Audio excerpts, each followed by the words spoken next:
Sebelumnya selamat siang, Assalamualaikum warahmatullahi wabarakatuh. Salam sejahtera untuk kita semuanya. Selamat datang di webinar yang diadakan oleh Gemilang bekerja sama dengan Tegas Mitra Nata. Semoga sore hari ini membawa keberkahan buat kita, diskusi bersama ya. Jadi di sini sharing bersama tentang SPT tahunan orang pribadi 2020 lah khususnya.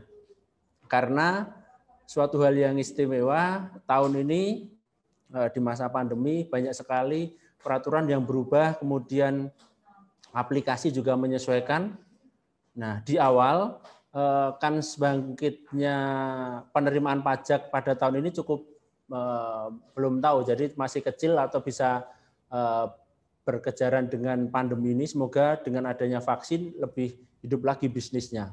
Jadi otoritas pajak menargetkan rasio kepatuhan formal wajib pajak pada tahun ini sebesar 80%. Ini kita sudah ada targetnya nih, jadi siap-siap. Ya, dengan jumlah wajib pajak surat pemberitahuan sebanyak 19 juta. Jadi sudah ada target untuk mencapai tertib atau tidaknya perusahaan atau orang pribadi melaporkan pajaknya. Awalnya dimulai dari pelaporan pajak. Stagnasi target ini menggambarkan prospek pemerintah terhadap pemulihan ekonomi.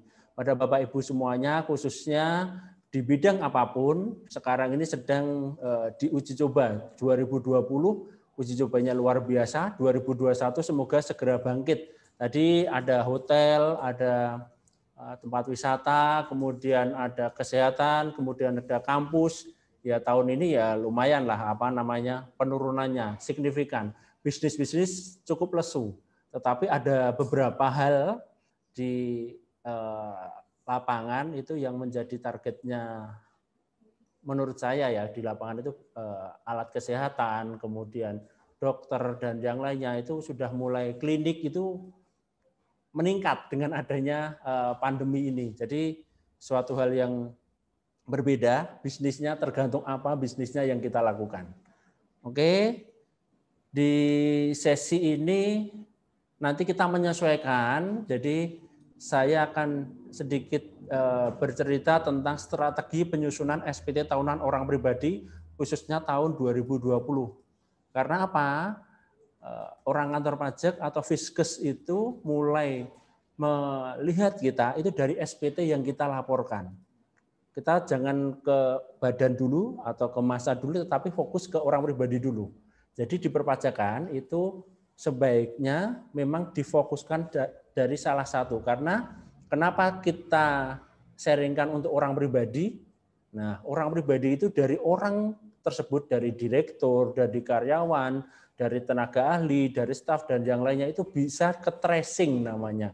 Tracing tentang kewajiban peraturan perpajakannya. Mengapa harus cermat menyusun SPT tahunan? Nah, kenapa harus cermat dan paham tentang SPT tahunan? Integrasi data dengan instansi pemerintah dan swasta. Hati-hati Bapak Ibu semuanya, rekan-rekan yang ada di sini, saya jabarkan bahwa sekarang kita melaporkan SPT itu bisa terlacak dari apa yang kita sampaikan. Dari apa? Yang pertama, yang paling mudah adalah harta. Harta yang kita sampaikan di form SPT tahunan orang pribadi, itu harta itu sangat fleksibel sekali. Jadi akan dilihat nanti konsepnya seperti apa, hartanya berapa, penghasilannya seperti apa, matching atau enggak, wajar atau tidak. Nah, integritas data instansi pemerintah dan swasta ini seperti apa? Contoh, dulu kita mengisi contoh atau kita bekerja sama dengan pihak lain. Pihak lain bisa nggak orang kantor pajak itu mendeteksi kita? Mungkin dulu saya sering ngisi, kemudian dapat penghasilan, ya saya lupa nyatet di Sumpama. Saya lupa nyatet. Ternyata di pemerintah atau pihak swasta itu dibuatkan bukti potong. Nah, di DJP itu bisa mendeteksi tersebut. Nah, bisa mendeteksi. Ada programnya. Kemudian kemampuan akses data DJP yang akurat. Sekarang DJP itu temannya banyak sekali. Ujung tombaknya pemerintah adalah kantor pajak ternyata. Karena apa? Ya kita ikhlas nggak ikhlas, mau nggak mau, nah harus bayar pajak, harus tertib pajak ya saat ini. Apalagi momen masa pandemi seperti ini. Mereka lebih mudah mencari data yang dicari melalui yang namanya program DJP online itu, kemudian bisa melacak 30.000 nih, 30.000 dalam 1 minggu. 1 hari, 1 minggu bisa kelacak semuanya. Melalui apa? Online. Nah, jadi bisa kelacak semuanya. Nah, kemudian klarifikasi ARKPP. AR itu Account Representatif Kantor Pelayanan Pajak. Mereka bisa mengklarifikasi atas apa? Seperti ini paling mudahnya. Waktu kita mengisi SPT, kita biasanya mengisi harta.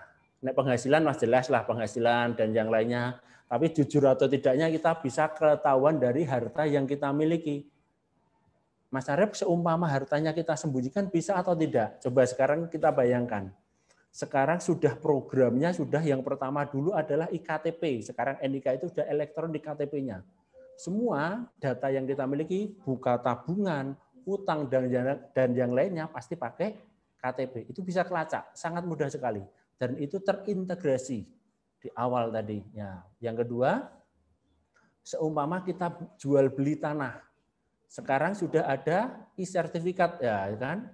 Nah, sudah ada. Itu tujuannya untuk apa? Mendeteksi. Nah, mungkin ada dari Bapak Ibu semuanya namanya orang Indonesia ya. Ya, saya tidak mau menjudge atau menghakimi. Saya beli tanah saya atas nama orang lain. Saya beli tanah atas namakan istri. Saya beli tanah atas namakan anak, kan itu bisa jadi karena kelihayan dan kepintarannya orang Indonesia. Pemerintah nggak mau kalah seperti itu. Jadi kan mereka juga Mereka juga menggunakan wewenangnya untuk membuat elektronik. Semuanya kan sekarang serba elektronik. Kalau sudah elektronik kan pasti sudah langsung terintegrasi. Nah, rencana ke depan itu terintegrasi antara pencatatan, laporan pajak dan yang lainnya itu langsung masuk ke pusat data Dirjen Pajak. Pemeriksaan pajak. Nah, ini pemeriksaan pajak ini biasanya yang dilakukan oleh kantor pajak. Kantor pajak ini memeriksa atas apa? Yang pertama, pemeriksaan itu bisa terjadi karena ini waktu penyusunan ya, mumpung waktu SPT tahunan orang pribadi itu kan terakhir kalau akhir tahun pajaknya Januari Desember, berarti tanggal 31 Maret nih, masih ada waktu. Nah, pemeriksaannya gimana? Pemeriksaannya lebih bayar, contoh dari kita melaporkan SPT tahunan lebih bayar, orang kantor pajak dengan secara sukarela bahagia mendatangi kita. Hei wajib pajak, nah itu kan, ini kamu lebih bayar, berarti si KPP atau si AR bisa memeriksa si wajib pajak. Itu ada kewenangannya dan itu bisa lebih bayar, itu langsung bisa diperiksa. Kemarin juga ada teman saya datang ke tempat saya ini. Jadi ini hal-hal yang sangat sangat dianggap remeh tetapi membuat blunder bagi kita atau buat kita. Ceritanya seperti ini. Teman saya itu yang datang istrinya ke tempat saya. Itu mempunyai buku, dia membuat dapat royalti penulis, suaminya dosen. Nah, ini kemudian suaminya pengusaha, suaminya tergantung nanti usahanya apa saja.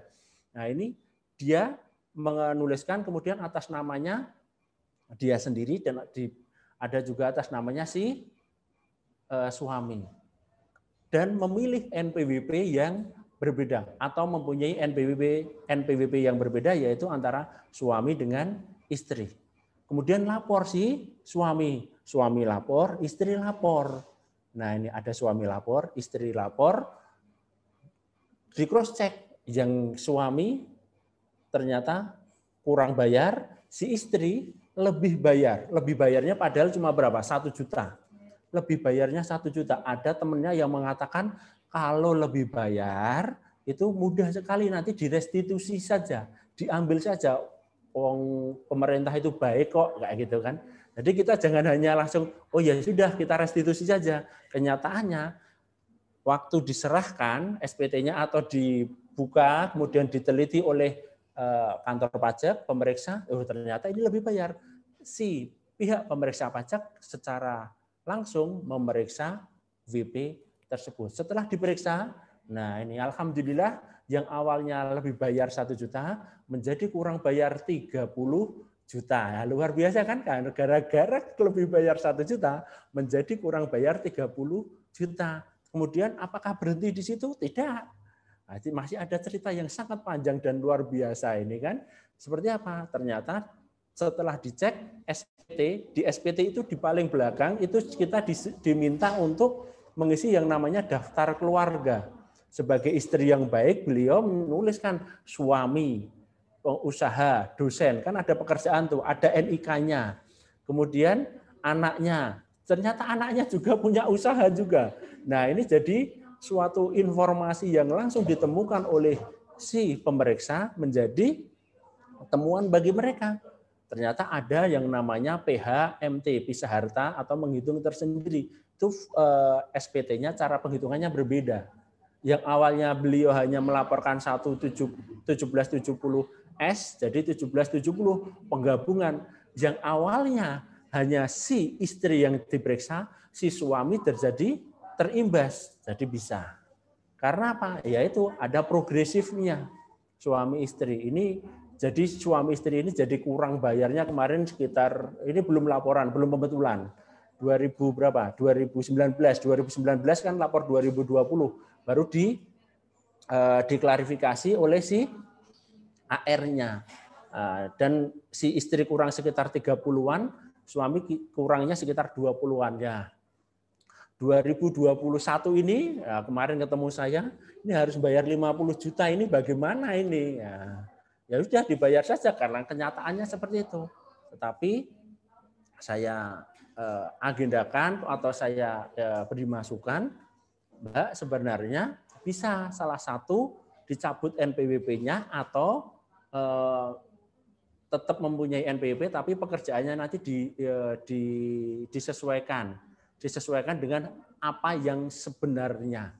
Nah, jadi yang menerima kalau istri saja, suami saja, jangan dicampur adukkan antara suami istri.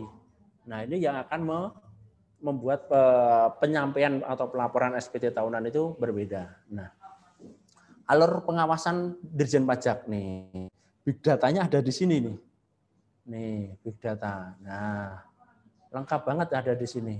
Dari produksi data, RIS, data IO, semuanya bisa. Mau melalui bank, nah kepada Bapak Ibu semuanya, yang dulu saya mau investasi, saya mau deposito, saya mau buka tabungan, karena apa? Biar tidak terlacak oleh orang kantor pajak. Tidak bisa, sekarang ada aturannya juga. Nah, ada aturan, kalau sampai saat ini ya, karena menyesuaikan dengan undang-undang, sampai saat ini jika memiliki tabungan atau data yang di kantor pajak di bank itu satu wajib pajak mempunyai satu rekening isinya 1 miliar itu oleh bank dilaporkan ke kantor pajak. Wajib. Yang melaporkan siapa? Banknya. Itu ada kewajiban. Itu ada aturan OJK-nya dan ada peraturan dari Dirjen Pajak. Jadi hal ini kemarin ada deposito, saya punya deposito, enggak ketahuan. Pasti ketahuan. OJK pasti sudah melaporkan, bank sudah melaporkan, semuanya bisa melaporkan. Nah, jadi di sini bisa menjadi sasarannya himbauan. Jadi sasaran itu yang sebaiknya yang perlu dilakukan oleh Bapak Ibu sekalian, yang pertama adalah laporkan apa adanya. Makanya bisa enak. Ya. Sudah pandemi, diperiksa pajak lagi kan. Rasanya itu semakin nggak ada rasa hidupnya berkurang gitu. Tapi bagaimana untuk seperti itu? Kita harus hadapi dengan keyakinan kita. Kalau saya yakin ini kurang bayar, memang kurang bayar, nggak masalah. Tetapi kalau ini kurang bayar, tetapi ada lebih bayar atau kurang bayar itu tergantung apa yang kita laporkan. Nah, bisa juga ke himbauan disurati oleh kantor pajak. Sekarang kan sering banget data kita itu tiba-tiba di SMS sama kantor pajak. Kemudian ada di email kita, di kirim email untuk melaporkan SPT tahunan. Nah, itu memang datanya pusat data informasi yang dimiliki oleh Dirjen Pajak itu sudah luar biasa, sangat sangat lengkap sekali. Mau seperti apa, mau konsepnya seperti mana, bagaimana, menurut saya tetap sebaik-baiknya adalah laporkan apa adanya. Biar apa, kan sekarang ada insentif-insentif yang banyak itu ya. Bisa kita mengajukan pengurangan, bisa kita menyusun laporannya sebaik mungkin. Biar apa? Biar kita melaporkannya itu ke depannya itu tidak bermasalah. Tindak lanjut pengawasan oleh kantor pelayanan pajak, klarifikasi data pembelian, klarifikasi data bukti pemotongan PPh, ekualisasi PPh dan PPN ini. Nah, kalau ada orang pribadi yang menjadi tadi di slide-nya Pak Salva itu di awal ada mendaftarkan menjadi pengusaha kena pajak tuh, PKP. Nah, PKP itu adalah alat yang sangat luar biasa mengeluarkan faktur, membuat faktur yang menggunakan itu. Nanti PPN dan PPh-nya diekualisasi seimbang atau tidak, sesuai atau tidak. Tadi, nah ini, tadi yang sering berhubungan dengan bendahara pemerintah. Kayaknya banyak banget ini yang sering berhubungan dengan bendahara pemerintah. Itu luar biasa, mereka seringnya memotong asal motong saja, nggak ngasih faktur, nggak ngasih SSP. Nah, itulah kelemahan menurut saya, kelemahan di pemerintah pada pemerintahan daerah atau pemerintahan siapapun yang mengeluarkan faktur pajak. Kalau hubungannya dengan apa ya namanya, Pemda lah contohnya. Pemda kita contoh bekerja sama kontrak lelang dengan Pemda, terus kita minta faktur pajaknya, kita lupa SSP-nya. Kalau sudah kepentok oleh si bendaharawan, kalau bilang sudah pokoknya seperti itu, nah itu yang kita repot. Yang paling merepotkan adalah itu untuk menyusun yang namanya SPT PPN. Nah, data visit lokasi. Nah ini sekarang kemarin kita coba yang mendaftarkan menjadi pengusaha kena pajak, ada terobosan baru dari, kalau saya kan di KPP dekat kantornya ada di samping dekat KPP Sleman tuh. Ada teman saya yang daftarkan PKP, itu visitnya sekarang tidak datang langsung. Ini yang Sleman ya ceritanya, yaitu apa, melalui apa, Zoom. Jadi orang kantor pajak seperti ini. Nah, nanti diwawancarai, kemudian ditanya kantornya ini benar ada atau tidak, tempatnya di mana, share log dan yang lainnya, nomor telepon itu semuanya. Jadi bagaimana kita mau bohong sama orang kantor pajak? Nah, ini sudah ada semuanya, data-datanya kita sudah terdeteksi dan sudah tersimpan melalui digital dan fisik. Hard copy, soft copy, ada semuanya. Nah, itu wawancara. Jadi kepada Bapak Ibu semuanya, ada hal yang lucu sekali di kantor pajak. Sekarang ada juga yang tetap datang visit, namanya orang kantor pajak itu datang ke kantor kita atau ke tempat WP itu nggak mungkin sendiri. Nah, nggak mungkin sendiri, biasanya satu mobil itu isinya 8 atau 6 orang datang bareng-bareng gitu kan. Seperti apa ya, mendatangi kita bareng-bareng, kita seperti di sidang itu ya, diklarifikasi. Nah, diminta untuk apa? Perusahaanmu ini bergerak di bidang apa? SPT tahunannya seperti ini, kemudian karyawannya berapa, kemudian kegiatannya apa saja. Itu mereka bisa lakukan melalui visit dengan wawancara. Apakah harus dengan direksi atau direktur? Tidak. Ada juga dari 6 orang itu ada yang masuk ke sana, ada yang tinggal di luar, ngobrol sama security-nya, ngobrol sama cleaning service-nya, ngobrol sama CS-nya. Dan itu bisa mereka secara tidak langsung sudah tahu informasinya, tidak hanya satu pintu saja. Tidak hanya dari direktur atau pimpinan saja. Kalau pimpinan pasti sudah paham banget, saya harus ngomong apa, ini harus seperti apa. Tetapi kalau orang kan yang kita tanya kan jujur apa adanya. Nah, yang selanjutnya adalah klarifikasi kepemilikan properti. Nah ini, saya kemarin hanya beli kapling saja Pak. Saya beli untuk investasi saja. Saya beli apartemen saja, kemudian saya sewakan. Nah itu jadi penghasilan atau enggak? Jadi sama saja. Properti kontraktor pengusaha itu kan mereka juga PKP. Setiap kita beli, mereka mengeluarkan yang namanya faktur pajak. Saya masih hutang, Pak. Nah, klarifikasi kepemilikan hutang. Jadi ada blunder yang sangat luar biasa di kita karena di perpajakan di Indonesia itu self assessment. Nah, diserahkan kepada kita sendiri, suruh ngitung sendiri, nyetor sendiri, lapor sendiri. Nah, orang kantor pajak tugasnya adalah ngoreksi kita, ngoreksi kerjaan kita. Nah, klarifikasi kepemilikan hutang ini maksudnya bagaimana? Saya hutang di bank, contoh saya hutang di bank BSI, contoh 100 juta. Saya melaporkan SPT tahunan, saya hutang loh Pak, saya hidup dari hutang. Kemudian akan dibalik oleh kantor pajak. Nah, oleh Fiskus akan dibalik. Penghasilanmu berapa Mas Arif? Ternyata penghasilannya 50 juta. Kuat hutang 100 juta, tapi penghasilannya 50 juta. Nah, ini matching atau enggak? Enggak matching. Kan hidupnya dari hutang, bukan masalah hidupnya dari hutang. Berarti kalau hutang itu kita harus mengembalikan. Ada pokok, ada bunga. Itu yang repot kan. Berarti penghasilan kita harus apa? Harus melebihi untuk membayar atau melunasi hutang tersebut. Jadi hutang-hutang kepada siapapun itu tulis saja. Kalau saya hutang pada orang tua, memang kalau orang tua memberi hutang, tulis orang tua. Tetapi hati-hati. Hutang kepada orang tua, hutang kepada ayah, alamatnya di mana ditulis. Nanti akan di cross check juga ternyata si yang memberi uang ini mempunyai harta atau tidak. Ternyata harus ada klarifikasi. Tracingnya luar biasa. Tracingnya kantor pajak itu lebih jeli, lebih detail daripada tracingnya COVID-19 menurut saya. Karena apa? Memang luar biasa. Kalau orang kan ke sekitaran saja. Ini sama. Sekitaran ini orangnya, kakaknya, adiknya, semuanya kena. Nah, klarifikasi data pihak ketiga, bank, Kemenkumham, Ditjen Bea Cukai. Bank jelas-jelas ya, kas utang piutang pasti ada. Kemenkumham yang sering membuat apa? CV. Wah, saya membuat CV biar omsetnya tidak mencapai 4,8 miliar, saya buatkan CV 3, A, B, C, D. Dulu CV itu nggak daftar sampai Kemenkumham, sekarang sampai ke Kemenkumham.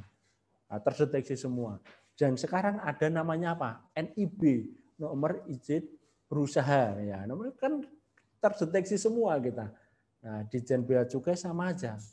Nah, Ditjen Bea Cukai ini luar biasa. Ini banyak sekali harta-harta yang kita miliki, seumpama kita miliki dari luar negeri dan yang lainnya. Beli motor gede, kemudian beli mobil atau apapun, bisa kelacak di pengawasan oleh kantor pajak. Nah, apa itu pajak penghasilan? Pajak yang dikenakan terhadap subjek pajak atas penghasilan yang diterima atau diperolehnya dalam tahun pajak. Subjek pajak itu ada orang pribadi, badan, bentuk usaha tetap. Atas penghasilan, apa itu penghasilan? Tambahan kemampuan ekonomis dalam bentuk apapun yang diterima dari dalam negeri maupun luar negeri. Jadi tambahan kemampuan ekonomis. Saya ngajar seumpama, saya buat YouTube kemudian dapat uang. Nah, itu tambahan kemampuan ekonomis. Saya ngajar dapat uang, tambahan kemampuan ekonomis.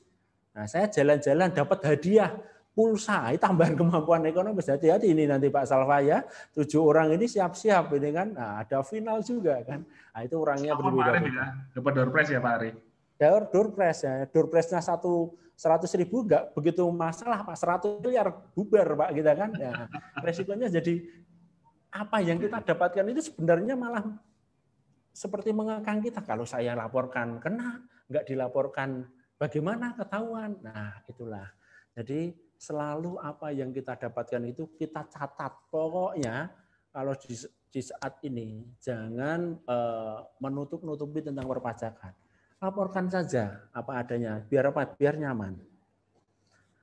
Nah, ini yang objek pajak sama dengan penghasilan tadi sudah, yang diterima dari dalam negeri maupun luar negeri dalam bentuk apapun. Ternyata kemarin ada maksudnya dalam bentuk apapun gimana?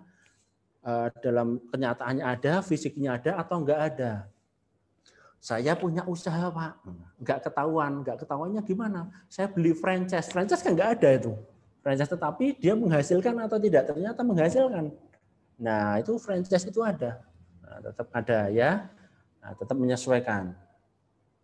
Laba usaha nih, keuntungan penjualan pengalihan harta. Nah, ini jadi kalau menjual harta yang kita miliki kemudian dijual lagi hartanya ada, maklar kayak gitu, kena juga. Penerimaan kembali pembayaran pajak dan yang lainnya, dividen. Nah, dividen ini yang sekarang lagi hits-hitsnya di Undang-Undang Cipta Kerja. Kalau perusahaan sudah sudah dibebaskan, kemudian kalau orang pribadi harus Pak katanya kemarin kalau dividen dibebaskan, ya kalau ditanamkan kembali. Nah, ditanamkan kembali ada aturannya, ternyata bla bla bla panjang banget. Jangan ada informasi dividen nggak usah bayar. Nah, itu ada aturannya. Kalau informasi dari pemerintah jangan ditelan mentah-mentah, pelajari sedetailnya.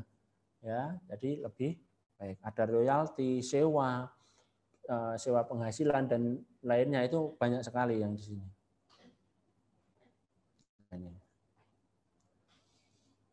Nah, ada di penghasilan. Nah, kalau penghasilan itu, penghasilannya itu termasuk final atau tidak final.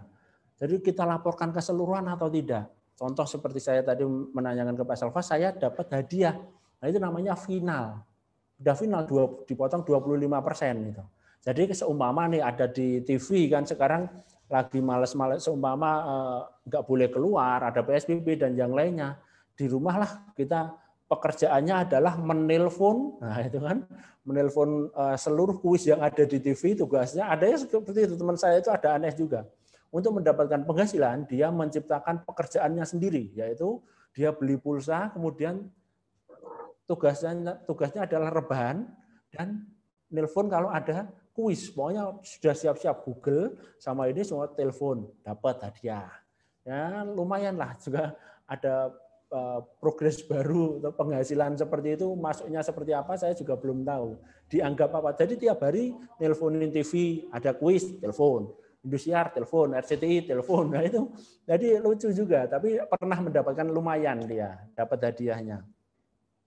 Ada yang final, ada yang tidak final, dan ada yang bukan objek pajak, dikecualikan. Ternyata ada. Penghasilan yang dikenakan pajak bersifat final, nih penghasilan yang dikenakan pajak bersifat final, konsekuensinya adalah penghasilan yang diterima atau diperoleh tidak dihitung kembali.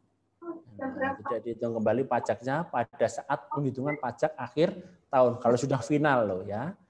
Ada contoh-contohnya. Pajak yang telah dibayar atau dipotong pada saat perolehan penghasilan saat transaksi tidak dapat dikreditkan dengan pajak terutang yang dihitung pada saat penghitungan pajak akhir tahun. Maksudnya apa? Karena ini sudah final, karena sudah dipotong 25%, nggak boleh jadi kredit lagi. Jadi tidak menambah penghasilan, kemudian kreditnya tidak boleh mengurangkan. Itu kalau posisinya final.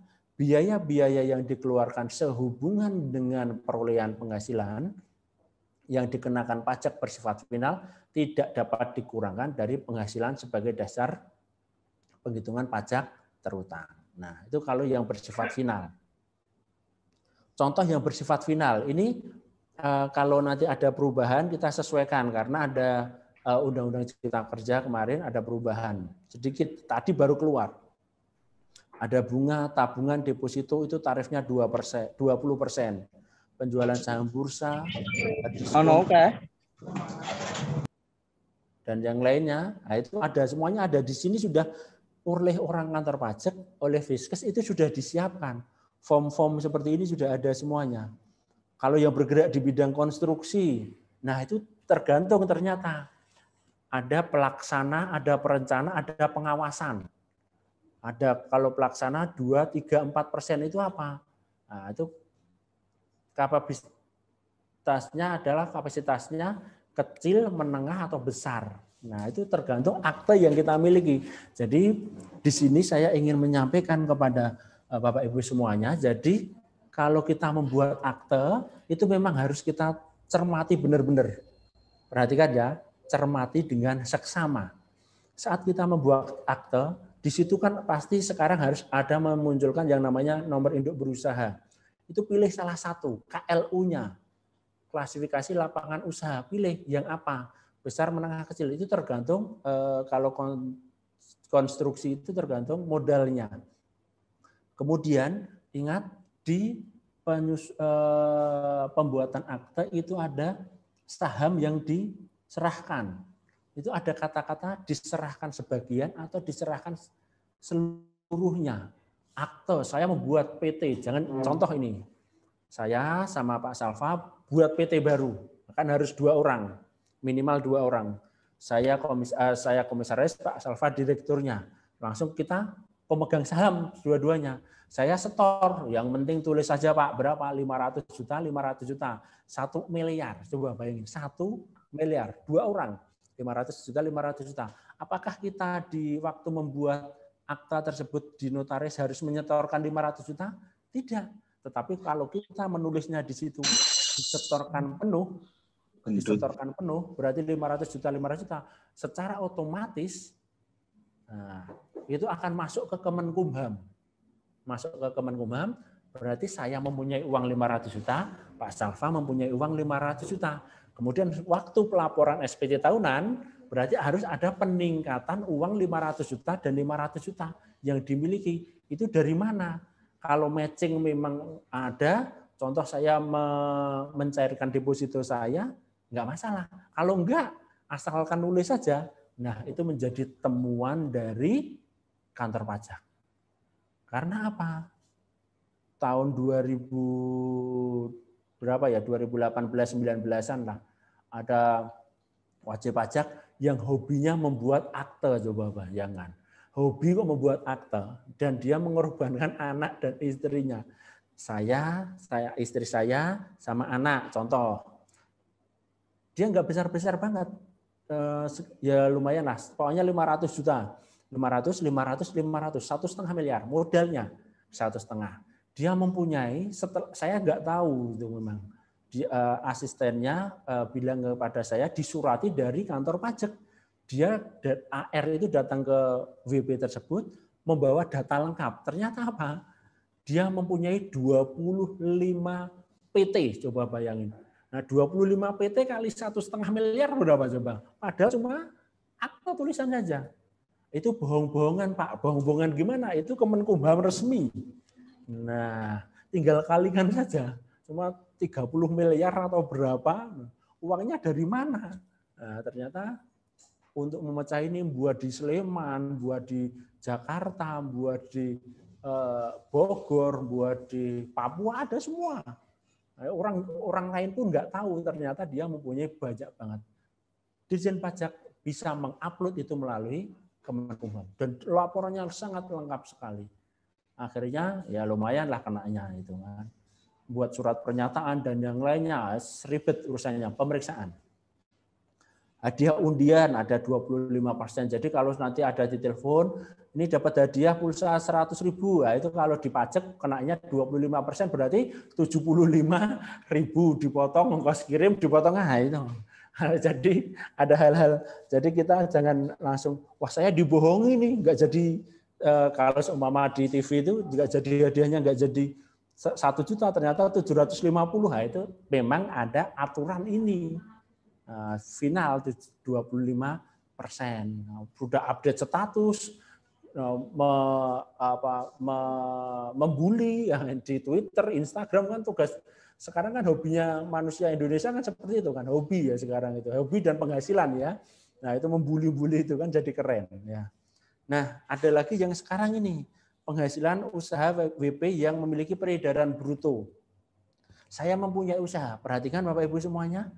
Nah ini kalau nanti bisa diskusi, sharingnya pasti seru. Karena apa? Saya kalau akan menanyakan sudah punya penghasilan atau belum, punya usaha atau tidak, omsetnya berapa, ada yang ngaku atau tidak di sini. Jujur-jujuran ini coba.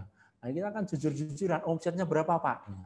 Berapa ya? Itu belas orang yang awal-awal sudah bilang seperti itu, dia nggak yakin atas penghasilan yang mau dilaporkan.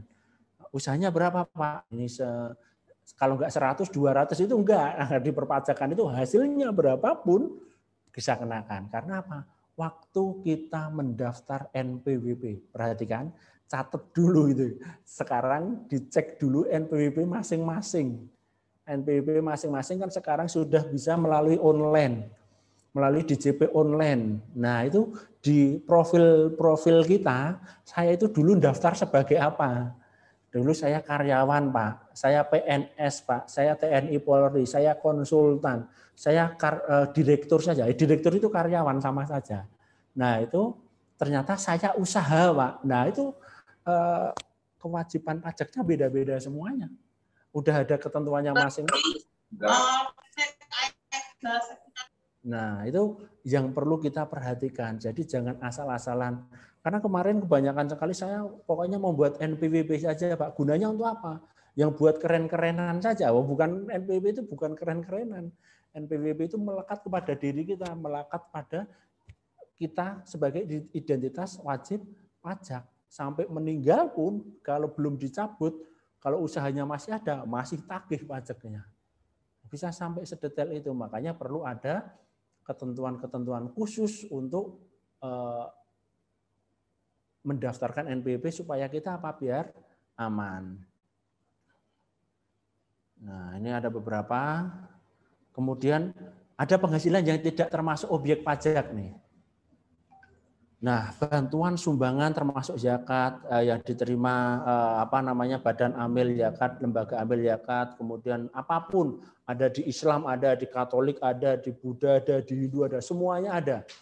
Tetapi apa? Nah, waktu menyalurkan itu harus yang resmi, resmi. Sumpama saya membantu membangun masjid, langsung saya serahkan. Itu bisa enggak zakat itu untuk mengurangi penghasilan saya? Kalau secara enggak langsung, secara langsung tidak ada buktinya, tidak tercatat di dalam yang berhak menerima atau yang mempunyai kewajiban, yang mempunyai izin, itu tidak bisa untuk mengurangi. Jadi harus ada pengurangnya. Nah, itu ada beberapa. Kemudian kekayaan bersih, kemudian warisan. Nah, warisan bisa juga. Nah, bukan objek pajak. Warisan 1 derajat ya. Jadi seumpama saya mendapatkan warisan. Nih, perhatikan, warisan. Jangan terus santai-santai kalau warisan nggak ditulis, itu dicek. Warisan yang belum terbagi itu masih menjadi subjek pajak. Ingat, warisan yang belum terbagi masih menjadi subjek pajak. Contoh saya dapat warisan dari bapak saya. Ya sudah, itu bukan penghasilan. Tak tulis saja, tetapi itu di dalam SPT diisikan saja SPT-nya. Nah, biar apa? Biar kalau ke tracing itu kita tahu. Hati-hati. Ada juga yang mengakal-akali juga. Ternyata ada juga yang mengakali, pintar-pintar pokoknya orang Indonesia itu. Wajib pajak Indonesia itu luar biasa. Warisannya dari siapa? Bapaknya. Nah, kemarin ada cerita yang lucu sekali ya. Lucu dan mengenaskan buat saya itu kalau saya, karena nggak tahu. Yang penting Pak, ini saya dapat warisan dari orang tua saya, uang tunai 1 miliar. Wah, keren kan, uang tunai 1 miliar. Langsung ditulis saja, ditulis, dilaporkan, diklarifikasi oleh si AR. Menurut informasi yang kami dapatkan dari SPT tahunan yang Anda laporkan, Anda mendapatkan warisan 1 miliar. Dari siapa? Dijawab dari orang tua, dilaporkan dibuktikan melalui KTP yang ada. Ternyata orang tuanya hartanya itu tidak sampai 1 miliar. Nah, ternyata kurang. Nah, jadi hartanya itu 700 juta saja. Jadi kan kalau diserahkan semuanya jadi kurang. Nah, jadi yang disurati jadi 2. Anaknya dan orang tuanya. Orang tuanya dicek, ini Anda mempunyai 1 miliar, memberikan 1 miliar, enggak Pak, enggak 1 miliar, 900 juta. Ngomong 900 juta, padahal 700 juta yang hartanya dimiliki. Berarti ada penghasilan lain yang belum Anda laporkan. Ada penghasilan lain yang belum Anda laporkan sebesar 200 juta. Anak juga iya. Nah, jadi selisihnya si anak kena, orang tuanya kena. Nah, jadi jangan membebankan kepada orang lain yang kita terima. Pembayaran dari perusahaan asuransi. Jadi asuransi kecelakaan, asuransi jiwa seumpama ada meninggal, kemudian dapat asuransi, yang bahagia siapa sebenarnya? Yang bahagia adalah ahli warisnya. Nah, menerimanya. Oh, bukan bahagia ya, yang menerima ahli warisnya. Yang meninggal ya sudah. Nah, itu enggak dikenakan pajak, bukan bahagia, saya revisi. Karena kecelakaan kan ya. Siapa yang menerima siapa? Yang menerima adalah ini, dan itu bukan menjadi penghasilan. Beasiswa juga bukan. Nah, ini masih banyak. Kemudian, nah ini cara hitungnya ya, cara hitung simpel-simpel saja. Kalau saya sih lebih simpel ke diskusi dan lebih fleksibel. Final dan non final dikenakan pajak secara umum, tarif dan penghasilan kena pajak. Nah, tarif kali penghasilan kena pajak. Yang pertama, usaha non final. Usaha non final itu dengan omset melebihi 4,8 miliar. Nah, itu pasti progresif. Usaha non final dengan omset di bawah 4,8 miliar tapi memilih perhitungan pajak dengan cara umum. Jadi ada pilihan. Tergantung omsetnya. Kalau saya omsetnya di bawah 4,8 miliar, boleh enggak dengan progresif? Boleh. Dengan di atas 4,8 miliar sudah otomatis. Pekerjaan bebas, dokter, notaris, agen asuransi, narasumber, itu boleh memilih. Ada yang bisa menggunakan yang namanya norma penghitungan.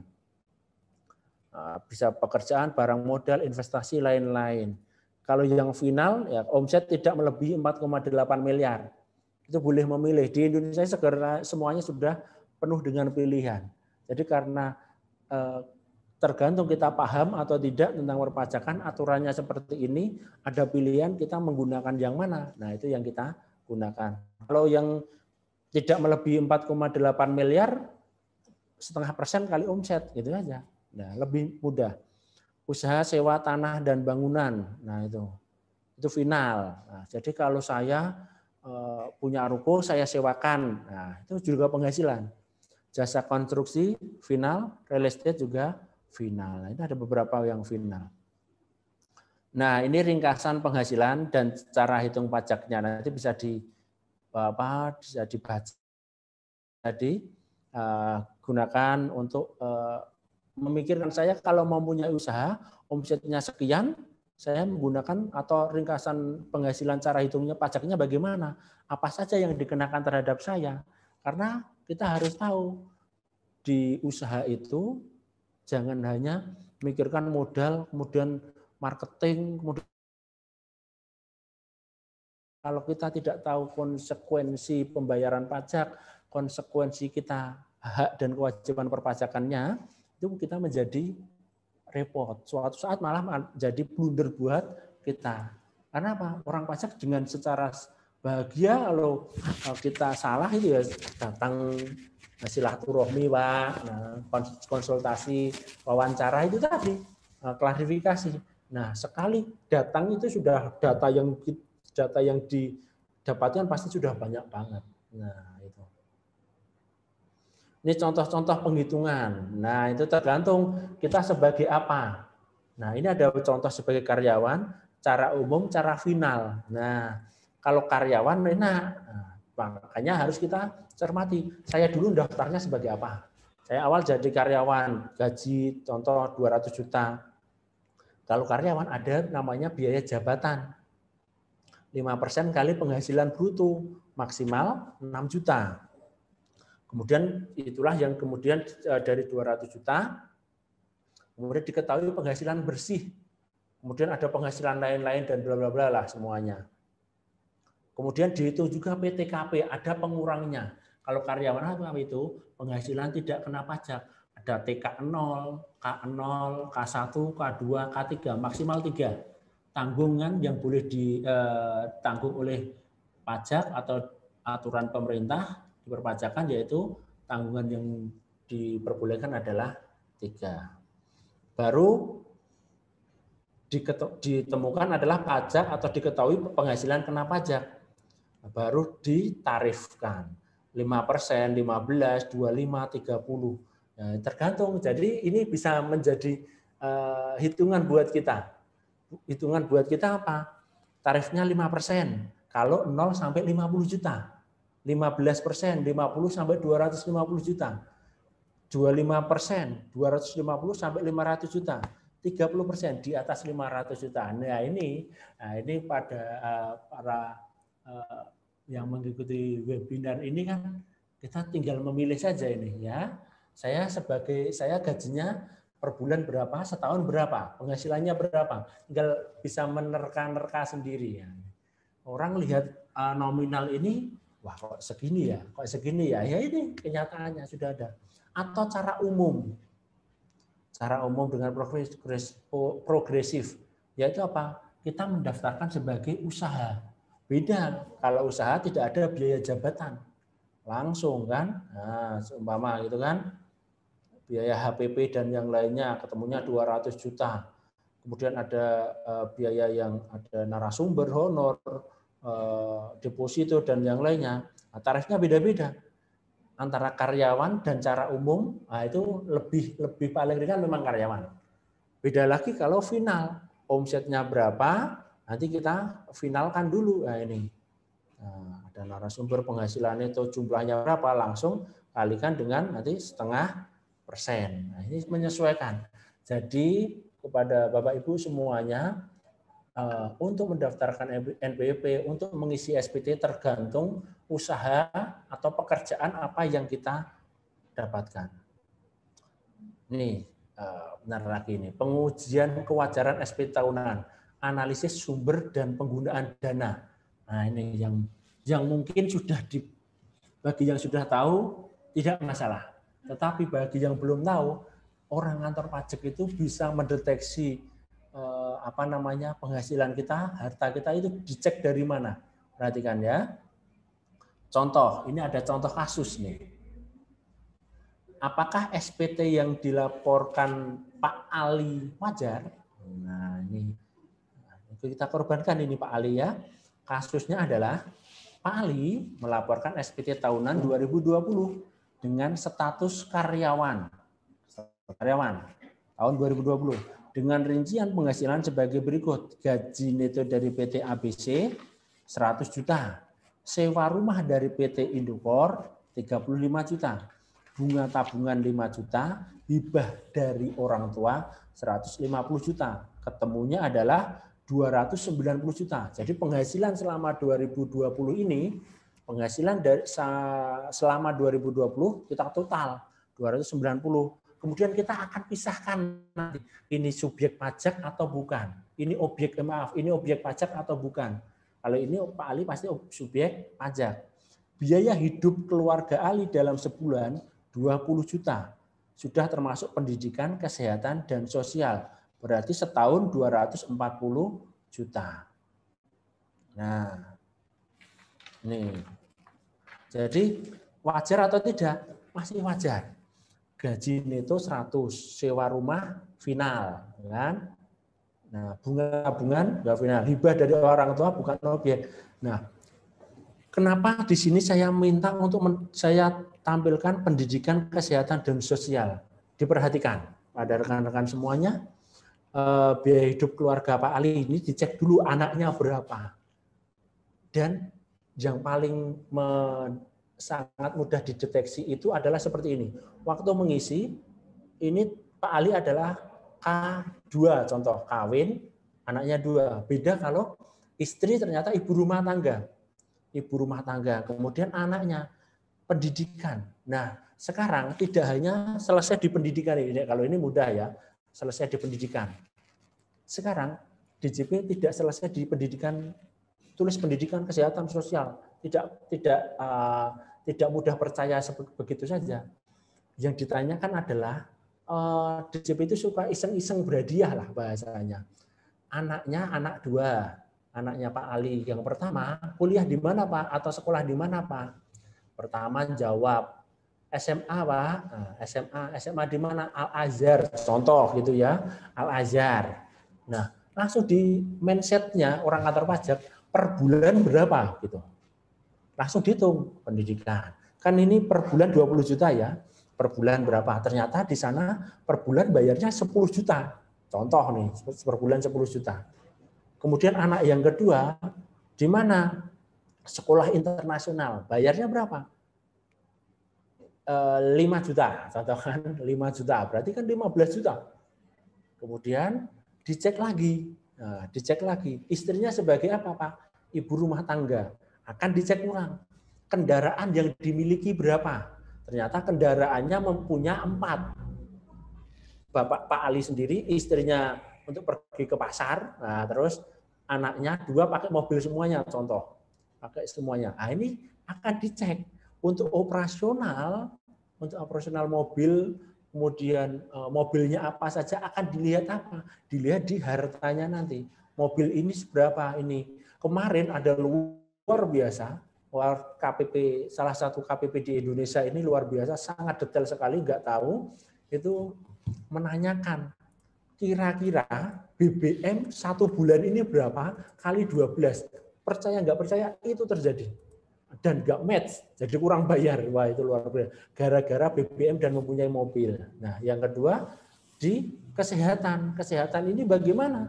Kesehatan, ya saya kan sehat terus Pak, nggak pernah sakit, nggak mungkin. Nah, nggak mungkin, pasti ada sakit dan istirahat, pasti ada. Sosial itu seperti apa?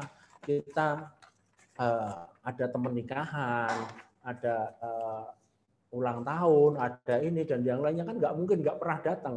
Nah, kemudian dicek juga apa? Anaknya 2, kemudian konsumsi makannya apa saja, ini bla bla. Kalau nggak pas, nanti ke pengeluaran antara jumlah penghasilan sama pengeluarannya Pak Ali ini nggak matching, negatif, nah itu berarti apa? Pasti Pak Ali dianggapnya ada penghasilan Pak Ali yang belum dilaporkan ke kantor pajak. Berarti apa? Penghasilan lainnya tambah penghasilan berarti pajaknya jadi tinggi. Nah, seperti ini Bapak Ibu semuanya. Sekarang dulu yang sebelah kiri ini kode hartanya nggak muncul. Sekarang muncul. Sudah beberapa tahun ini muncul apa? Mobil. Mobilnya apa? Keterangannya berapa? Tahunnya berapa? Tanah dan ada yang kode 061. Tanah dan atau bangunan tempat tinggal ada 060, ada 061. Jadi jangan asal-asalan. Ngisi 062 contoh kalian. Tempat tanah dan bangunan untuk usaha. Ditulis di sini saja, awalnya itu hanya harta menjadi penghasilan. Karena apa? Yang disewakan atau apa, atau digunakan untuk usaha lainnya, itu menjadi penghasilan. Jadi harta ini, jadi orang kantor pajak itu sangat mudah sekali. Buka saja, langsung depan, oke, tahun 2020, buka belakang, itu kan harta. Lampiran harta kan muncul seperti ini. Akan dicek, Pak. Nah, akan dicek bagaimana? Dicek ini sesuai atau tidak. Oh, ini hartanya sekian, penghasilannya sekian, matching atau tidak. Kemudian akan dilihat juga kenaikan dan penurunan penghasilan dan harta yang dimiliki. Hartanya naik, penghasilannya tetap, enggak mungkin. Pasti ada penghasilan atau omset lainnya. Atau penghasilan yang belum dilaporkan. Atas dari mana? Atas dari orang tuanya, anaknya, istrinya, itu ada fleksibel sekali. Nah, jadi suatu hal yang sangat bisa terbaca sangat mudah sekali di Dirjen Pajak melalui harta yang dimiliki. Kemudian bank sana, contoh nih, 700 juta, utang 700 juta. Orang kantor pajak itu pasti punya database yang sangat valid sekali. Berarti kalau 700 juta berapa tahun pinjamannya? 3 tahun. Berarti kalau 3 tahun pokoknya berapa, bunganya berapa, kalau sanksi berapa, ada semuanya. Jadi sudah di-ring oleh Dirjen Pajak. Jadi sudah ada plot-plot khususnya. Kalau utang sekian, DP-nya sekian, kemudian bunga dan yang lainnya itu sudah disesuaikan. Sudah sangat disesuaikan, jadi biar kita bisa dihitung untuk kehidupannya. Nah, itulah yang terjadi di saat ini. Menurut saya hal-hal seperti ini memang dianggapnya biasa, tetapi menjadi luar biasa kalau kita ketahuan. Dan satu lagi sebelum nanti break itu saya titip pesan buat Bapak Ibu semuanya, sosial media. Nah, Dulu kalau saya lihat DP-nya Pak Salva itu belakangnya mobil apa gitu kan, saya tidak akan mengungkapkan di sini. Nah ini pinter ini kan, DP-nya kan sudah macam-macam ini kan, nah belakangnya, nah itu background-nya itu background HP, background tadi disampaikan Pak Salva ada Facebook, Instagram, Twitter dan yang lainnya. Itu kita kan sering iseng-iseng, saya ke Eropa Pak foto, saya ke umroh foto, saya ke Yerusalem ibadah, saya kemana gitu kan. Secara logika berarti orang yang sering orang yang sering jalan-jalan secara otomatis mengeluarkan biaya lebih, apalagi dia pasti buat capture-nya ada captionnya juga berjalan-jalan sama keluarga. Kan tinggal ngalikan saja ke Barcelona berapa, ke Madrid berapa, karena apa? Dari background foto itu bisa terdeteksi dia penghasilannya berapa. Nah itu luar biasa. Kan sekarang juga iya kan, ada vlogger-vlogger Rich-nya Sleman siapa ini Pak? Saya kan akan tahu ini kan seluruh Indonesia, Yogyakarta, Indonesia kan pasti ada Sultan mana, Sultan yang YouTuber lah. Semakin kita mengupload, munculkan harta yang kita miliki, semakin orang kantor pajak itu sangat sayang kepada wajib pajak. Gitu. Terima kasih. Ini sedikit tentang diskusi. Nanti sekalian bisa saya jawab tentang beberapa pertanyaan atau bisa sharing bareng-bareng. Itu terima kasih. Kita lanjutkan di sesi selanjutnya. Terima kasih Pak Salva. Monggo. Baik. Lalu Pak Arief ini dari Pak OO Sobi Kati ya, aturan PTKP yang baru bagaimana Pak Arief? Oke. PTKP yang baru ya. Baik, dari Pak OO Sobi Kati ya, aturan PTKP yang baru masih sama yang menyesuaikan Pak. Penghasilan tidak kena pajak, di slide muncul. Ya. Nah, muncul. Nah, itu. Jadi, di perpajakan itu tergantung tahunnya. Nah, jadi menggunakan pembetulan, pelaporan, dan yang lainnya itu menyesuaikan dengan tahun yang berlaku. Tahun 2009 sampai 2013 itu PTKP-nya masih 15.840, kalau per bulannya 1.320-an. 1.320. Berubah 2014 itu 24.300.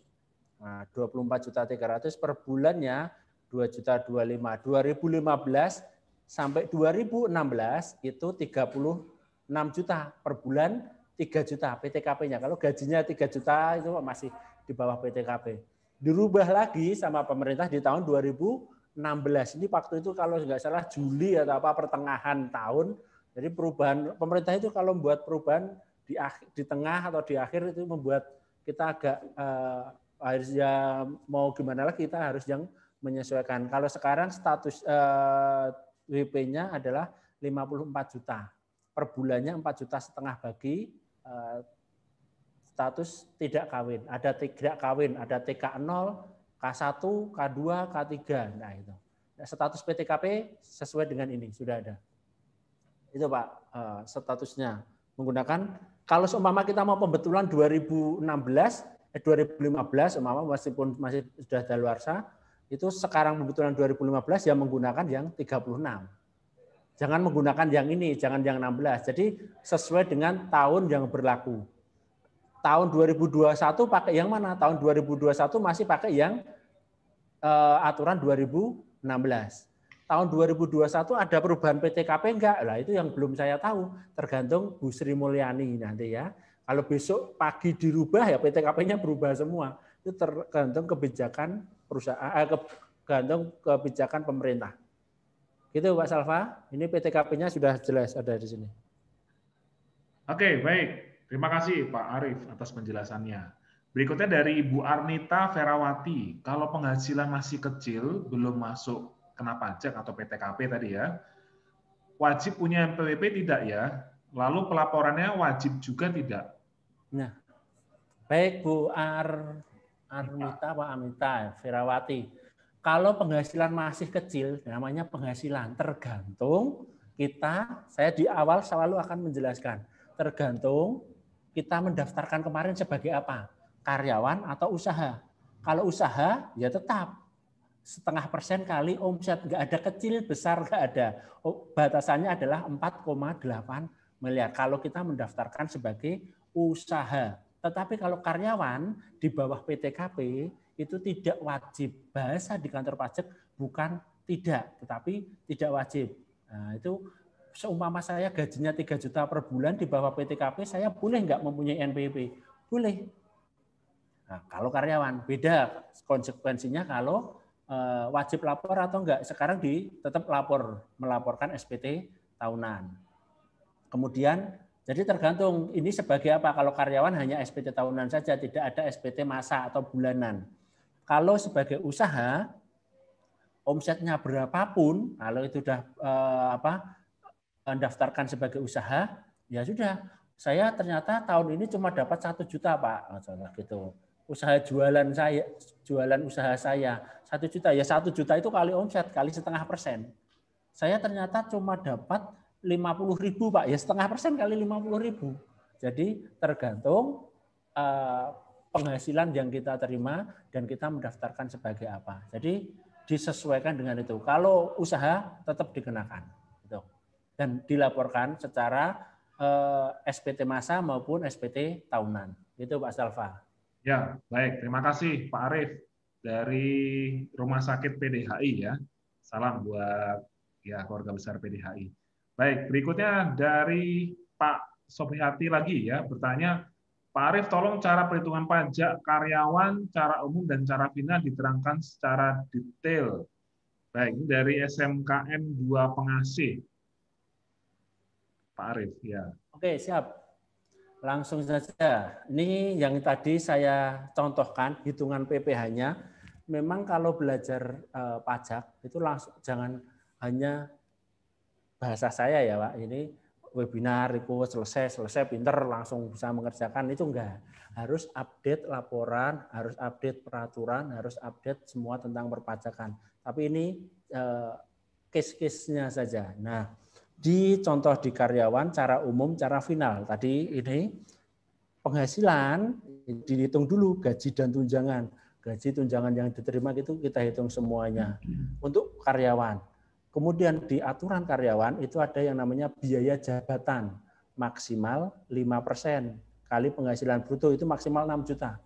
Maksimal 5% kali penghasilan bruto 6 juta. Kalau di atas 6 juta ya ditulis 6 juta. Kalau di bawah 6 juta ditulis bawahnya 6 juta. Jadi di perpajakan itu ada maksimalnya. Nah, ini maksimal 6 juta. Kemudian dihitunglah penghasilan itu bersih. Jadi untuk penghasilan itu diurutkan bertahap.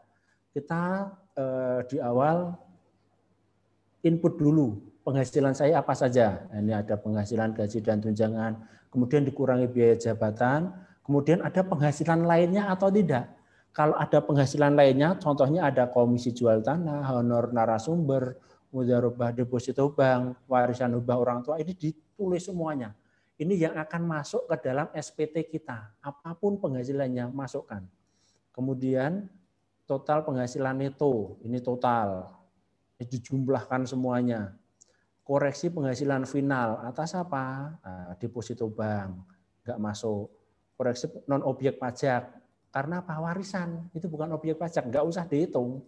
Nah, berarti 500 sama 1.800.000 nggak masuk. Nah, berarti ketemunya adalah 197.500.000. Dikurangi yang ditanyakan Pak O tadi.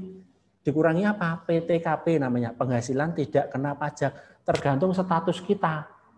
Contoh yang nanya ini siapa namanya ya tadi ya? PTKP, Bu Arnita. Nah, Bu Arnita tadi seumpama nanya PTKP-nya apa? Kalau ini posisinya laki-laki, berarti di perpajakan kepala keluarga itu di Indonesia itu laki-laki. Jadi statusnya yang mengikuti adalah laki-laki.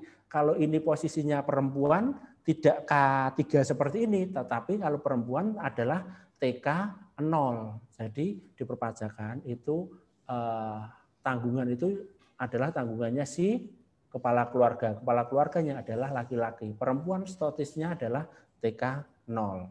Nah ini kalau yang ini K3, yang seperti tadi 54 juta, ditambah 4,5, 4,5, 4,5, tambah 4,5 itu ada ketemunya 72 juta untuk pengurang. Berarti semakin banyak anaknya, 3 itu pengurangnya semakin banyak.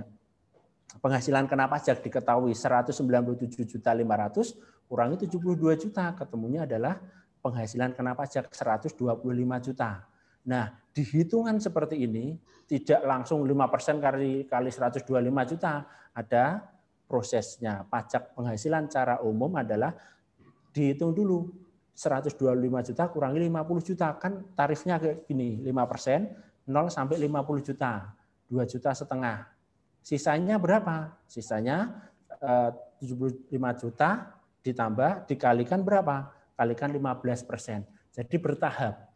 Ada 5%, ada 15%, yaitu dari sisanya. Ketemunya adalah 11.325. Dijumlahkan ketemunya 13.825. Kalau kita menerima penghasilan sebesar ini, contohnya, dan mempunyai tanggungan 3, nah ini pajaknya adalah 13.825. 13.825.000 yang kita harus setorkan atau bayarkan ke kantor pajak. Cara umum, usaha. Nah, usaha kan nggak ada langsung penghasilan bruto. Ini penghasilan atau penjualan barang 2 miliar, biaya HPP dihitung 200 juta. Kemudian ternyata cara umum itu menggunakan progresif. Ada kan pilihannya ada 2, menggunakan progresif atau menggunakan final. Nah, dihitung dulu HPP dan yang lainnya, komisi penjualan dan yang lainnya. Nah, ini sama. Tarifnya yang membedakan adalah ini sama-sama orang pribadi ya ini ya contohnya, bukan badan. Karyawan sebagai orang pribadi, karyawan usaha menggunakan cara umum atau progresif. Itu tidak boleh kalau usaha itu tidak ada pengurangan seperti ini. Biaya jabatan sama mana tadi? PTKP tidak ada. Biaya jabatan tidak ada. PTKP-nya digunakan tetepan. Nah, jadi bisa detail nanti. Ketemunya 14.725. Lebih tinggi mana? Ternyata lebih tinggi usaha cara umum. Nah, jadi kita memilih dari mendaftarkan tadi, intinya awalnya itu kita sebagai apa? Kalau cara final itu kita tinggal menghitungnya saja penjualan barang kurangi neto bersih. Nah, nanti ketemunya adalah dari 3,5 juta ini langsung saja 0,5% kali 2 miliar berapa 0,5%? Nah, ini kan 10 juta. Nah, langsung omsetnya, hitungannya ada, nihil, tetapi langsung final, 0,5% kali omset. Gitu Pak. Jadi cara menghitungannya seperti itu. Jadi detail banget, tergantung kita sebagai apa, penghasilannya apa saja. Itu Pak Salva. Baik, terima kasih Pak Arief ya, detail ya. Nanti kalau Pak Arief, pertanyaan dari saya Pak, kan sekarang ini karena pandemi ya, jadi kita tuh kan didaftarkan BPJS, lalu kita tuh punya namanya jaminan hari tua. Nah itu kita cairkan Pak Arief, dicairkan, lalu kita kan menerima dana tuh. Itu masuk mana Pak Arief ya? Pencairan dari BPJS Pak? Penghasilan yang lainnya itu Pak. Masuk penghasilan lainnya ya? Oke, baik. Baik, berikutnya, pertanyaan berikut dari Bu Veronica Dewi. Pak Arief, bagaimana kalau dulu pernah daftar NPWP sebagai pengusaha dan sekarang usahanya bangkrut? Bagaimana pelaporan pajaknya? Apakah berpengaruh?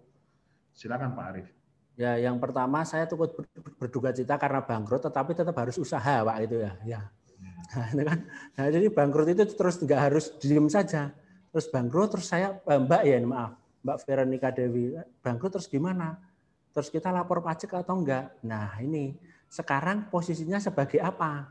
Jadi apa? Dulu kan usaha, jadi ada yang namanya update NPWP. Dulu ada usaha pindah ke karyawan, atau karyawan pindah ke usaha, itu yang akan merubah KLU-nya. Kalau memang tidak ada pemasukan dan yang lainnya, tetap melaporkannya secara lapor SPT-nya tetap lapor, tetapi nihil laporannya. Jadi tidak bisa memutuskan langsung ini selesai gitu, nggak lapor, nah nanti ada sanksinya, ada sanksi pajaknya. Gitu Pak. Jadi tetap harus lapor, meskipun tidak ada penghasilan, lapor nihil. Kan laporannya per tahun.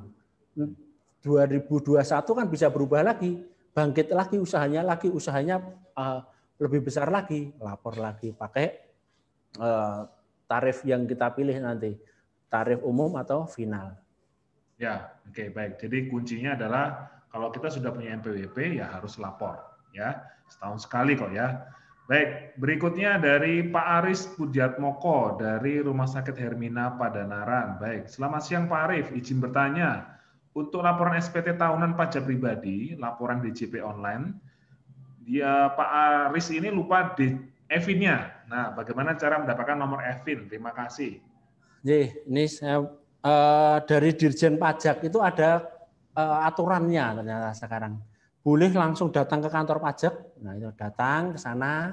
Harus dengan kalau sekarang melalui antrian gitu. Antriannya online, Pak. Kalau di Dirjen Pajak.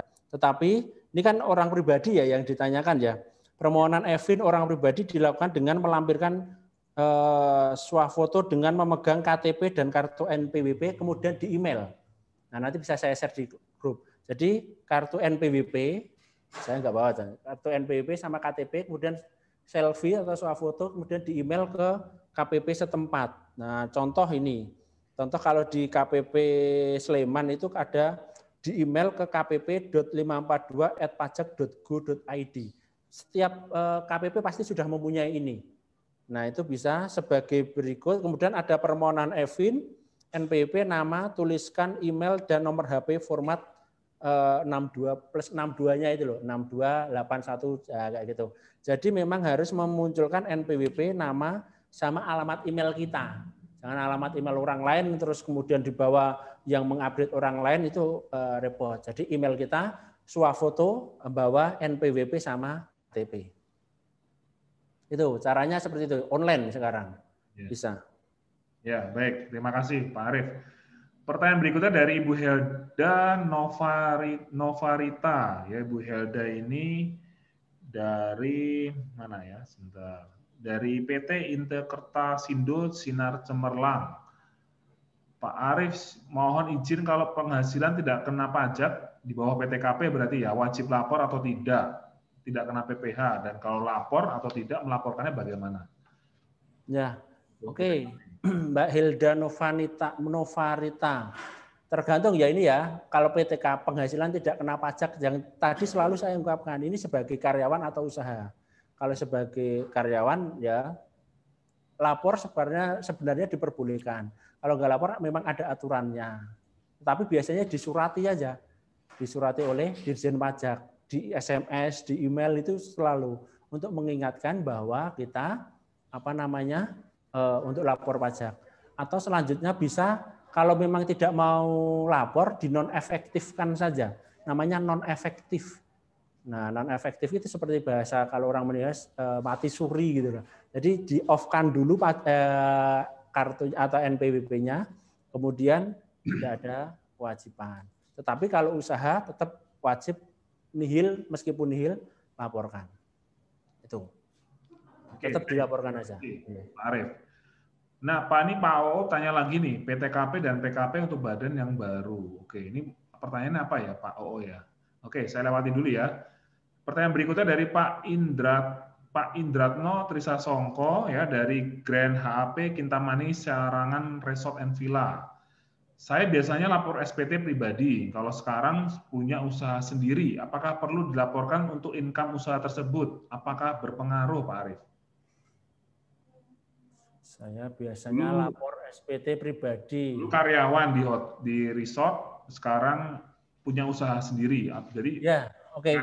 Usaha gitu ya, double ya. Oke. Pilihannya ada yang dulu awalnya, seumpama Pak, contoh Pak Indratno ini lapornya, kan laporan SPT tahunan itu kalau karyawan pilihannya ada 3.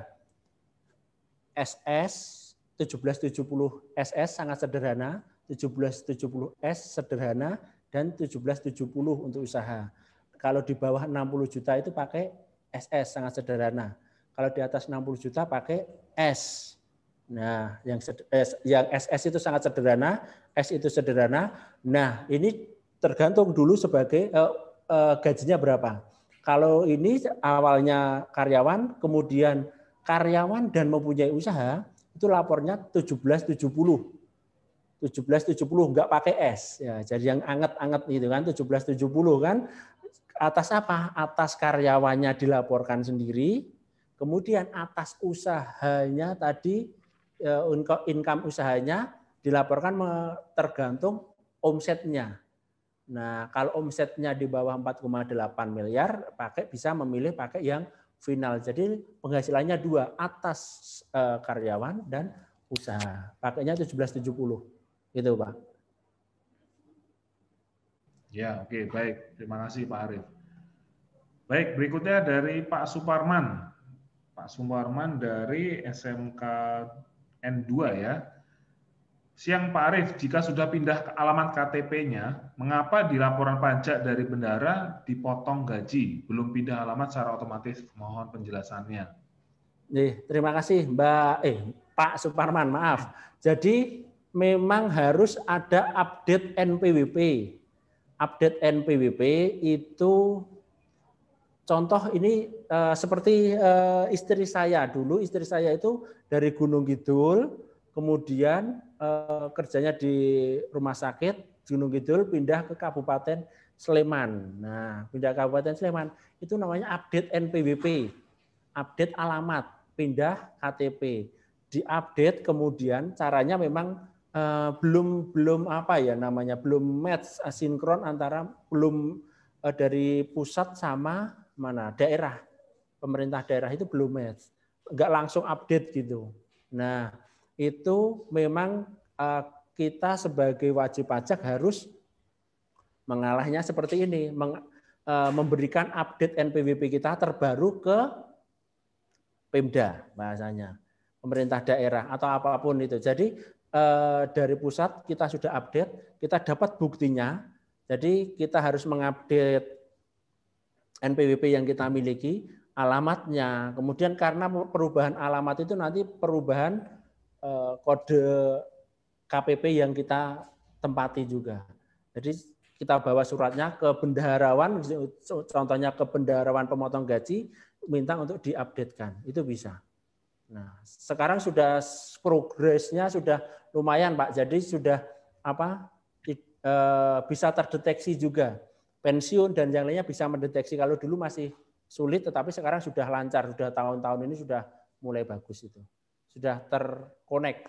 Tapi untuk update-update memang harus kita inisiasi atau inisiatif memberikan ke kantor kantor pajaknya. Kalau sudah dapat dari kantor pajaknya, kita ke bendaharawan gitu. Gitu Pak Suparman. Gitu Pak Salva. Terima kasih Pak Arif. Baik Bapak Ibu sekalian, silakan kalau masih ada pertanyaan ya, bisa masuk di kolom chat. Kita masih ada waktu 10 menit ya untuk diskusi. Manfaatkan waktu ini Bapak Ibu untuk bisa membantu Bapak Ibu untuk bisa lapor untuk secara pribadi atau bisa sharing ke teman-teman kantornya ya, supaya nanti laporannya memang sesuai ya. Baik, sambil menunggu rekan-rekan untuk bertanya, nih Pak Arif, saya mau bertanya dulu Pak Arif. Kan memang sekarang ada insentif perpajakan bagi WP yang terdampak pandemi, Pak. Ada beberapa hotel yang tutup, tempat wisata yang tutup. Nah, mereka kan sudah punya NPWP, kan tetap harus lapor ya, Pak. Boleh dikasih ini nggak, Pak, penjelasan singkatnya tentang insentif perpajakan ini, Pak Arif? Ya, kalau insentif perpajakan sampai ini masih diperpanjang sampai Juli ya, Juli 2021. Yang kemarin pengajuannya 28 sampai 28 Februari, Pak, itu. Pengajuan itu. Memang ada aturan terus diperpanjang oleh pemerintah. Apakah sampai Juli dan selanjutnya kita belum tahu, tapi saat ini masih sampai 28 Februari. Setelah pengajuan insentif kan ada yang pengajuan yang karyawan itu, kemudian dokter dan yang lainnya itu ada, tetapi jangan lupa untuk melaporkan yang namanya realisasi. Nah, jadi kan harus melaporkan ada insentif kita terima, realisasi kita laporkan. Biar apa? Ya, biar continue. Jadi harus di-match-kan, tidak hanya permohonan minta insentif nggak lapor realisasi, itu ada aturannya. Kalau nggak lapor atau nggak dilaporkan dianggap nggak bisa, malah tetap bayar kita nanti. Gitu Pak Salva. Ya, oke, baik. Ada lagi pertanyaan Pak Indratno. Oke, baik. Mohon maaf Pak, tanya lagi. Boleh, silakan. Masih ada waktu Bapak Ibu ya. Pengalaman tahun lalu mau lapor SPT tahunan langsung ke KPP tidak bisa, disarankan online. Tapi online susah juga masuknya. Ini kenapa susah masuknya? Apa karena lupa atau lupa aksesnya atau internetnya ya? Akhirnya saya dianggap nggak lapor dan kena denda. Bagaimana menyikapinya, Pak Arif? Memang 2021 ya, 2020 berarti kalau nggak salah kemarin pas pandemi Bu ya. Kemarin pas pandemi kalau nggak salah Maret itu mulai pandemi meningkatnya di situ kalau nggak salah, saya agak lupa ingat. Pokoknya Maret April itu sedang tinggi-tingginya itu, dan orang kantor pajak ada yang WFH, model tipikalnya kan setengah berangkat setengah enggak gitu kan ya, karena untuk mengantisipasi pandemi tersebut. Nah, server jadi diperhatikan ya, namanya kita, saya pun ini kan, atau kita warga negara Indonesia yang kita cintai ini, wajib pajak yang sangat membanggakan rakyat Indonesia ini, itu kan kalau disuruh lapor pajak, kapan terakhir lapor pajak? 31 Maret, contoh sekarang ya, tahun bukunya Januari Desember, kita kapan terakhir lapor pajak? 31 Maret 2021 ya gitu. Nah, coba tanya semuanya yang ada di sini kan. Nah, sudah lapor kapan? Nah, besok aja lah, kan nggak keren kan kalau lapor lebih awal. 1 Januari itu sudah bisa lapor. Kenapa belum lapor? Tipikal orang Indonesia senangnya di akhir-akhir. Kalau nggak akhir-akhir itu nggak ada gregetnya gitu kan. Nah, karena pemikirannya sama seluruh Indonesia, servernya down waktu itu. Nah, ini jalan keluarnya bagaimana? Ya itu tadi yang kena denda, kalau orang pribadi kan 100.000, kalau badan 1 juta itu ya. Jadi diusahakan semaksimal mungkin. Ini detik-detik ini sudah mulai nih. Nah, saya sudah lagi banyak yang melaporkan, itu servernya agak naik turun, tapi masih bisa masuk lah. Naik tanggal 29, 30, 31 ya. Itu kalau Tuhan mengizinkan bisa masuk, kalau enggak ya enggak gitu saja kan. Saya ya gimana lagi, seluruh warga Indonesia melaporkan akhir tahun. Nah, saya menghimbau kepada seluruh yang ikut webinar ini, segerakan lapor saat inilah. Biar apa? Biar tidak terlambat lagi gitu. Karena servernya memang seperti itu. Tetap lapor aja nggak apa-apa. Ya, itu, jadi Ibu sekalian ya, jadi ayo lapor mulai besok dari Sabtu ya, online boleh ya, silakan. Sabtu Minggu buka Pak, online nggak ada tutupnya ya. Ya, jadi jangan menunggu nanti dapat dispensasi diperpanjang. Iya Pak. Ya, oke, baik, masih ada pertanyaan lagi nih. Oke, Pak Oo deh, boleh ya. Aturan mengenai tarif PBB, masalahnya rumah saya masuk gang, tapi di perumahan PBB-nya lebih besar dibandingkan yang rumahnya pinggir jalan. Kenapa seperti itu Pak Arif? Nah, pajak bumi dan bangunan itu pajaknya, saya nggak tahu rumahnya Pak O di mana, karena itu kebijakan pemerintah daerah, bukan pemerintah pusat. Nah, itu jadi saya pernah menanyakan itu, karena ada PBB juga. Itu ringnya ring berapa? Kalau itu dekat pemerintahan itu ring 0, ring 1 kan ada aturannya dari tata kotanya Pak namanya. Mohon maaf, Jakarta itu sudah hempet-hempetan tinggi, ya itu PBB-nya tinggi karena apa? Pusat negara, pusat ibu kota seperti itu. Sama halnya dengan PBB yang kita miliki.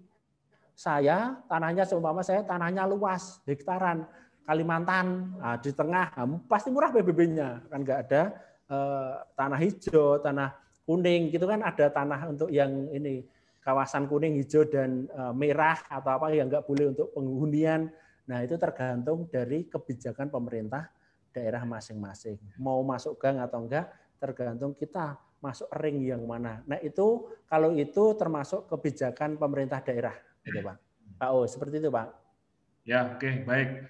Oh, mohon maaf dengan Ibu Oo ya. Waduh, kameranya menyala, saya baru tahu ternyata Ibu Oh, ya. maaf Pak, Bu. Susah memisahkan. Pak Salva tadi yang bilang Pak dulu, Bu, ya. Maaf ya Bu, ya. Baik, terakhir ini ya dari Bu Helda, boleh satu pertanyaan. Pak, satu lagi ya, kalau punya usaha dan memiliki cabang, omset satu usaha tersebut per tahun kisarannya 2M, oke. Dan hanya melampirkan 1 NPWP. Bagaimana kasusnya tidak semua usaha dilaporkan ke DJP? Berarti usahanya Baik, gitu ya. banyak. Nah, jadi seperti ini. Punya usaha dan memiliki cabang. Tergantung. Jadi omsetnya itu kan keseluruhan. Ini kan cabang ya. Keseluruhan di bawah 4,8 atau enggak. Kalau 4,8 dari cabang-cabang progresif. Kalau enggak, Sleman punya, Jakarta punya, Magelang punya. Contoh 2 miliar, 2 miliar 500. Kalau dijumlahkan masih di bawah 4,8. Nah, itu dilaporkannya per masing-masing. Yang lapor hanya pusatnya saja nanti di akhir tahun SPT tahunan. Nah, jadi menyesuaikan. Tetap lapornya bulanan itu di mana dia mempunyai usahanya. Lapor finalnya pasti kan beda-beda NPWP-nya. Pasti beda karena yang benar itu beda tempat usaha, beda NPWP sesuai dengan tempat kedudukan usahanya. Kalau cabang nanti di SPT tahunan itu tinggal menggabungkan saja usaha A di Jakarta, usaha B di Semarang, usaha C di Sleman. Nah, dijumlahkan tiga ini. Kalau tidak melebihi dari 4,8 mau menggunakan final 0,5%, 0,5%, 0,5% semuanya. Jadi tetap dilaporkan apapun itu usahanya dimanapun dilaporkan. Untuk SPT tahunan pusat yang melaporkan. Gitu Pak Salva. Ya, oke, baik, terima kasih Pak Arief.